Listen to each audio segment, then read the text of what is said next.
turquoise waters of the Belize Blue Hole sparkles under the Caribbean sun. A luxury dive boat, the Poseidon's Crown, rocks gently as tourists snap photos of the massive circular sinkhole. A perfect dark blue circle against the lighter reef waters. Lily Torres, 30, athletic, haunted eyes, stands apart from the group, gripping the rail. She watches the water with the intensity of someone who's seen things. Her hands bear scars, burn marks from an incident she doesn't talk about. Captain Reeves, weathered and jovial, addresses the 7 tourists. Welcome to the Great Blue Hole, folks. 400 feet deep, formed during the last ice age. We'll be doing 2 dives today, first at 100 feet, then the brave souls can join me at 130 to see the ancient stalactites. The tourists buzz with excitement. Derek and Amanda, an influencer couple live streaming everything. Mr. Tanaka, a quiet Japanese businessman. 19, a nervous college student on spring break. The Morrisons, 50s, and her adult son Evan, 28. Dr. Patel, 40s, a marine biologist taking notes. Also on board, Marcus, first mate, 35, and Nina, dive instructor, 26. Lily watches Derek film Amanda. Guys, we're literally about to dive into the mouth of the ocean. Smash that subscribe button if you want to see what's down there. Dr. Patel approaches Lily. You're the Navy diver Reeves mentioned? Lily nods curtly. Was. I'm on vacation. Rescued 12 sailors from a capsized submarine, he said. Impressive. Lily's jaw tightens. 12 went in, 6 came out. She walks away before Patel can respond. The group descends into the blue void. The walls of the sinkhole drop away into darkness. At 100 feet, they reach the stalactite layer, ancient limestone formations jutting like teeth. Derek films everything, his GoPro light cutting through the gloom. Amanda poses near a stalactite, making a kissy face. Lily hangs back, methodically checking her gear. Years of training have made her paranoid. She notices something odd, scratch marks on one of the stalactites. Deep gouges, recent. Then she sees it.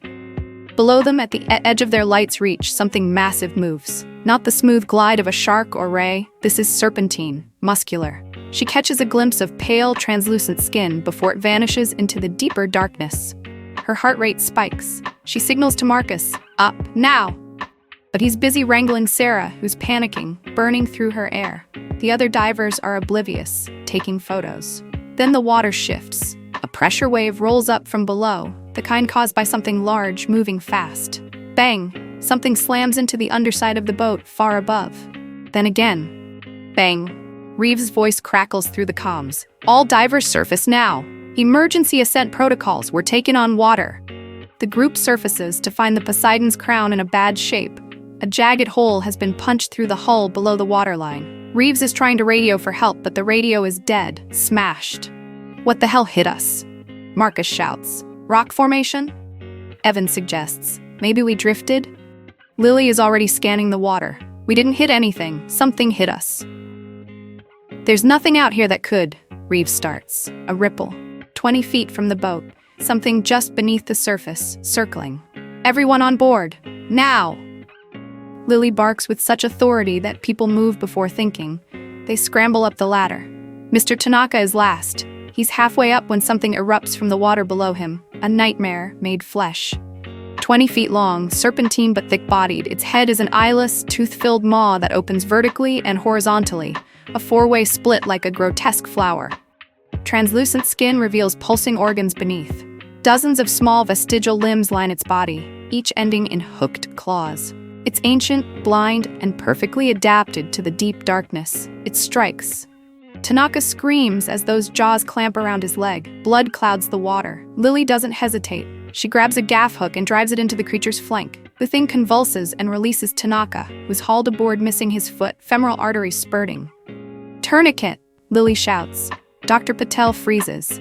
Move! Patel snaps to action, applying pressure, while Lily fashions a tourniquet from dive rope. Amanda is live streaming, phone shaking. Oh my god, there's some kind of... The boat lurches as the creature slams into it again. Water pours through the damaged hull faster now.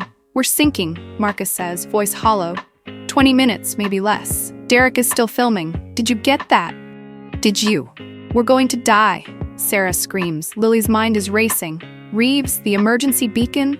Already activated, but help is 2 hours out minimum. She looks at the water, at the circling shadow. It's blind. Using vibration and bioelectric sense, like a shark, but more sensitive. The boat's electronics, our movements, it's drawing it in. How do you know that? Joyce Morrison asks. Because I've seen something like it before. Lily's voice is flat, distant. Off the Mariana Trench. Navy doesn't talk about it. It killed my entire dive team. This one's smaller, maybe a juvenile. She turns to Dr. Patel. You knew, didn't you? Your vacation? Dive, Patel swallows hard. There have been disappearances. 3 divers in the past year. No bodies recovered. I came to investigate. You used us as bait, Evan shouts.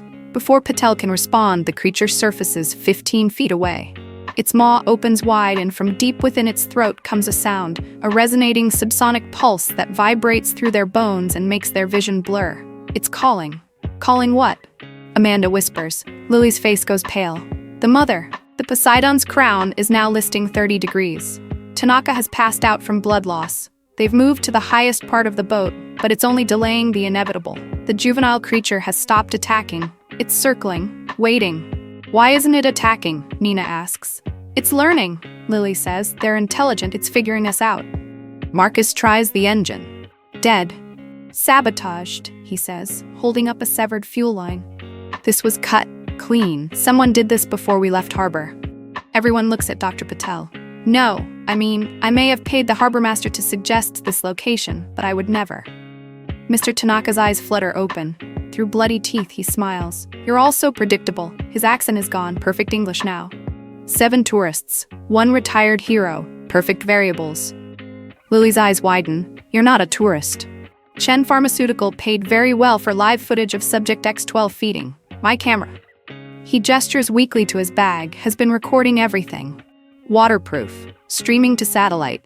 Your government tried to bury this species. We're gonna sell it to the highest bidder. He dies with that smile on his face. Derek stares at his phone. Holy shit, the live stream. I've got 2.3 million people watching right now. It's viral. The creature slams into the boat again. The deck tilts further. Supplies slide into the water. Lily makes a decision. Marcus, Nina, get everyone into the life raft. Stay absolutely still once you're in. No electronics. It might lose interest. What about you? Nina asks. I'm gonna kill it. You're insane, Joyce cries. She's right, Reeves says quietly. If that thing's mother shows up, we're all dead anyway. At least this way. You're not doing this alone, Evan says. He's pale but determined. My dad was a Marine. He taught me some things. I'm not sitting in a raft while you die for us. Lily studies him, then nods. Can you hold your breath for 2 minutes? 90 seconds, maybe. It'll have to do. While the others load into the life raft, Lily and Evan prepare. They have 2 dive knives, a spear gun with 4 spears, a flare gun with 3 flares, and 1 scuba tank. Not enough for 2 people to dive deep, but enough for what Lily has in mind. The creature is attracted to vibration and electric signals, Lily explains. We're going to give it something it can't resist. She rigs the scuba tank with a flare, creating a makeshift explosive. We get it to chase this into a confined space, one of those stalactite caverns at 100 feet. Set off the flare. The pressure wave in that enclosed space will rupture its internal organs. These deep-sea creatures can't handle rapid pressure changes. How do we get it to chase the tank? Lily cuts her palm. Squeezes blood into the water. It doesn't just hunt by vibration. Blood in the water works too. We're going to make it chase us. Lily and Evan descend, sharing the regulator, the rigged tank trailing behind them on a line. Above, the Poseidon's crown finally gives up, slipping beneath the waves. At 80 feet, the creature finds them. It rises from the deep like a ghost, translucent skin glowing faintly with bioluminescence. Its 4-way maw opens, and they can see rows of inward-pointing teeth designed to let prey in but never out. Lily lets the tank go. It sinks, pulled by weights she attached. The creature's head tracks it, confused. Evan fires the spear gun into the creature's side. The spear lodges deep. The creature shrieks, then focuses on them with terrifying intensity. They dive after the tank, 90 feet, 100 feet. The stalactite forest looms below. The creature pursues, fast and sinuous. Its vestigial claws rake the water, propelling it forward, 110 feet. Lily's lungs are burning. They weave between the stalactites. The creature follows, its bulk smashing through smaller formations. Ahead, in the beam of Lily's dive light, another shape, larger, much larger. The mother, 40 feet of prehistoric horror, attracted by her offspring's distress call. Evan sees it, eyes wide with terror. He loses the regulator. Lily shoves it back in his mouth. They have one chance. Lily angles toward a tight canyon between two massive stalactites. The tank is just ahead. The juvenile creature is right behind them. The mother is closing from below. They slide through the gap. The juvenile follows and gets stuck. Its body wedges between the stalactites, too large to fit through. It thrashes, screeching that subsonic call. The mother responds. She rises like a nightmare, her maw opening impossibly wide. She's going to devour her own stuck offspring to get to them. Lily grabs the rigged tank, shoves it deep into the juvenile's open maw, yanks the flare's ignition cord. She and Evan kick upward with everything they have. The flare ignites. 2 seconds. 3. The blast is muffled by the water, but still devastating. The flare's intense heat ignites the scuba tank's compressed air in a catastrophic overpressure event. The juvenile creature's body, wedged between the stalactites, traps most of the explosive force. Its body literally ruptures from inside. The four-way maw tears apart first, splitting like overripe fruit. Internal organs explode outward through the translucent skin. Liver, intestines, swim bladders, all bursting in a cloud of gore. The vestigial limbs convulse, claws tearing at its own dying flesh. Blood, black in the depths, thick like oil, billows in massive clouds. The mother, halfway through devouring her offspring, takes the full force of the blast. The pressure wave catches her with her maw extended. Her jaw dislocates with an audible crack that carries through the water. Teeth shatter and fly like shrapnel. One of her eyes, milky white, vestigial, bursts from the pressure.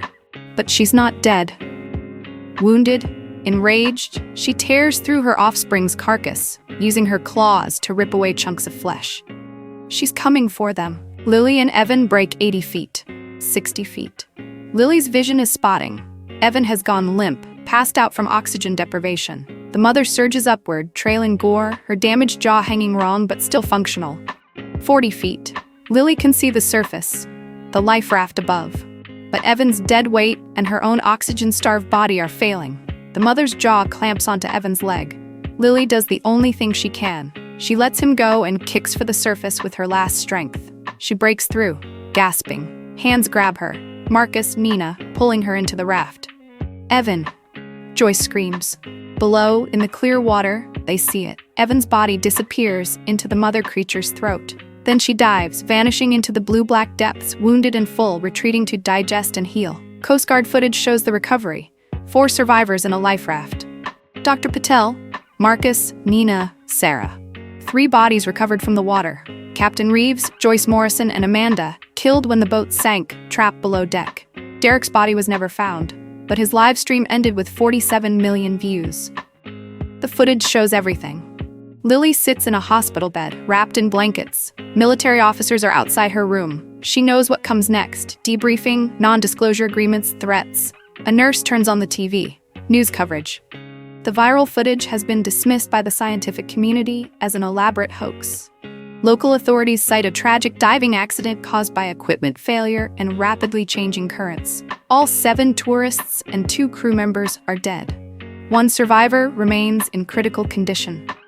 Lily's reflection stares back from the dark TV screen. Behind her, in the doorway, a familiar face, her former CO from the Navy. "They're going to bury this," he says quietly. Just like last time. Evan Morrison was 28 years old, Lily says. His mother watched him die. Lily? Joyce Morrison was 54. Sarah was 19. Derek and Amanda Barnes were 29 and 27. Captain Samuel Reeves was 55 years old and had 3 grandchildren. Marcus Okonkwo was 35. Nina Rodriguez was 26. And Mr. Tanaka, whoever he really was, he weaponized it. Someone paid him to document a massacre. The CO is silent. It's still down there, Lily continues. Breeding, hunting, and now it's been wounded, scared, which makes it more dangerous. She looks at him directly. "I'm not signing anything, and I'm going back." "Lily, you can't. I'm the only one who's fought them twice and lived. That makes me the only expert on Earth." She stands, pulling out the IV. "Get me a team, real divers, real soldiers, or next time it won't be 7 dead, it'll be 70, or 700. She walks past him to the window. Below, news vans are gathering. Derek's live stream is still circulating, debunked but viral. Somewhere, in the deep blue holes and trenches of the world, things that should not exist continue to exist. And Lily Torres, who went on vacation to forget, has just found her purpose again. Deep beneath the Belize blue hole, the mother creature has settled into a crevasse. Her damaged jaw is healing, and around her in the absolute darkness, dozens of smaller shapes stir. Her offspring, a whole nest of them. Hungry,